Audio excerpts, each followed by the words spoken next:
तुर्की जी औरत वीलॉगर सैयदा नूर कुछ ॾींहं अॻु कराची जे इलाइक़े सदर में एम्प्रेस मार्केट बाबति पंहिंजो वीलॉग रिकॉर्ड करे रही हुई त हुन सां हिकु अणवणंदड़ वाक़ियो पेश आयो। वीडियो रिकॉर्डिंग दौरान हिकु शख़्स तुर्क वीलॉगर जो लाॻीतो पीछो कंदो रहियो ऐं हू वीलॉगर जी रिकॉर्ड कयल वीडियो में बि नज़र अची रहियो हो।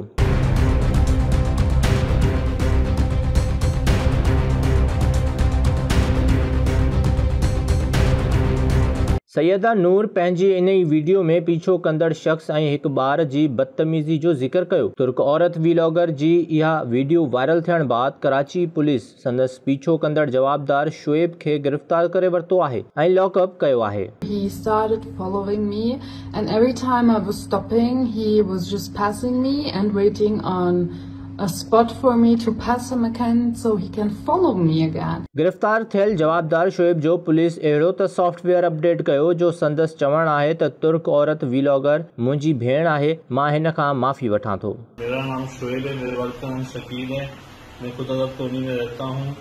ये मैडम डॉक्टर दाऊद पोता रोड पे से जा रही थी कैमरा लेके वॉच करती हुई, तो मुझे नहीं पता था ये हरेसमेंट समझ रही है मुझे। मेरी कोई गलत नियत नहीं थी और ना मेरे दिल में कुछ ऐसा वैसा था।